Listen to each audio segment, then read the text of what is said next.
తెల్లవారుజామునే లేవగానే ఎవరి ముఖం చూశానో అని దాదాపు 90% మంది ఈ మాట అనుకోకుండా ఉన్నారు. మంచి జరిగినా చెడు జరిగినా కారణం ఏదైనా నిద్ర లేవగానే ఎవరి ముఖం చూసా అనే ఆలోచన వస్తుంది.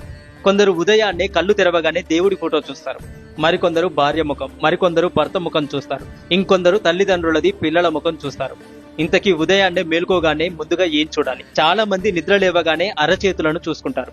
వాళ్ళు తెలిసి చేసినా తెలియక చేసినా అదే చాలా మంచి పని. ఎందుకనేది ఈ శ్లోకం ద్వారా తెలుసుకుందాం. కరాగ్రే వసతే లక్ష్మి కరమధ్యే సరస్వతి కరమూలే స్థితా గౌరీ ప్రభాతే కరదర్శనం. కరాగ్రే వసతే లక్ష్మి అంటే చెయ్యి పై భాగాన లక్ష్మీదేవి ఉంటుంది. కరమధ్యే సరస్వతి మధ్య భాగంలో సరస్వతి దేవి ఉంటుంది. కరమూలే స్థితా గౌరీ చివరి భాగంలో గౌరీదేవి కొలువై ఉంటారు. ఉదయాన్నే లేవగానే ఈ శ్లోకాన్ని చదివి 2 చేతులను కళ్ళకద్దుకొని లేవాలి. అయితే కోట్లాది దేవతలుండగా నిద్ర లేవగానే ఈ ముగ్గురిని మాత్రమే ఉదయాన్నే ఎందుకు స్మరించాలి అనే ఒక అనుమానం వస్తుంది. ఏ పని చేసినా చేతి చివరి భాగం ప్రధాన పాత్ర వహిస్తాయి. చేతి వేళ్లతో ఎంత పని చేస్తే అంత లక్ష్మీదేవి, ఎంత కష్టపడితే అంత ఫలితం ఉంటుంది, అంత డబ్బు మన సొంతం అవుతుంది. అందుకే చేతుల చివరి భాగము లక్ష్మీ సమానం అంటారు. సరస్వతీదేవి కటాక్షం సిద్ధించాలన్నా, చదువుపై శ్రద్ధ పెరగాలన్నా చేతుల మధ్యలో పుస్తకాన్ని పెట్టుకొని చదవాలి. అంటే కర మధ్యే సరస్వతి. పుస్తకాన్ని పట్టుకోవడంలో ఎంత నిబద్ధత ఉంటే అంత సరస్వతి కటాక్షం అన్నమాట.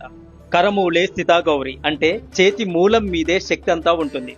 నేలపై పడినప్పుడు, పైకి లేచేటప్పుడు చేతి తమ్మి భాగంలో ఆనుకొని లేస్తాం. అంటే పైకి లేపే శక్తి అంతా చేతి మణికట్టు దగ్గరే ఉంటుంది.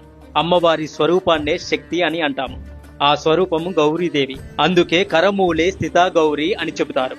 జీవితంలో ఎప్పుడైనా కింద పడితే నీ చేతుల ఆధారంతో ఎలా పైకి లేస్తావో జీవితంలో కష్టాలను ఎదుర్కొని అలాగే పైకి లేచి నిలబడాలని అర్థం.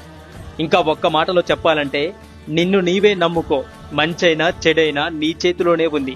అందుకే అంటారు కదా, చేతులారా చేసుకున్నావు అని. అందువల్ల ఆ చేతుల్లో కొలువై ఉన్న అమ్మవార్లకు నమస్కరిస్తూ నిద్రలేస్తే అంతా శుభమే జరుగుతుంది. నిద్ర లేచిన తర్వాత మన పాదం భూమిపై మోపే సమయంలో భూమికి నమస్కరించడం మరవకూడదు. ధర్మశాస్త్రాల ప్రకారం ఇలా చేయడం వలన భూమాత నుంచి ప్రత్యక్షంగా ఆశీర్వాదాలను పొందుతాము. అలాగే బంగారం, సూర్యుడు, ఎర్రచందనము, సముద్రము, గోపురము, పర్వతము, దూడతో కలిసి ఉన్న ఆవుని, అలాగే బొట్టు పెట్టుకుని అందంగా అలంకరించుకున్న భార్యను ఉదయాన్నే లేవగానే చూస్తే అంతా మంచి జరుగుతుంది. ఓం నమో నారాయణాయ. ఓం నమః శివాయ. మీకు ఈ వీడియో కొంచెమైనా ఇన్ఫర్మేటివ్ గా అనిపిస్తే మీ యొక్క విలువైన అభిప్రాయాన్ని తప్పకుండా తెలియజేయండి. హరే కృష్ణ.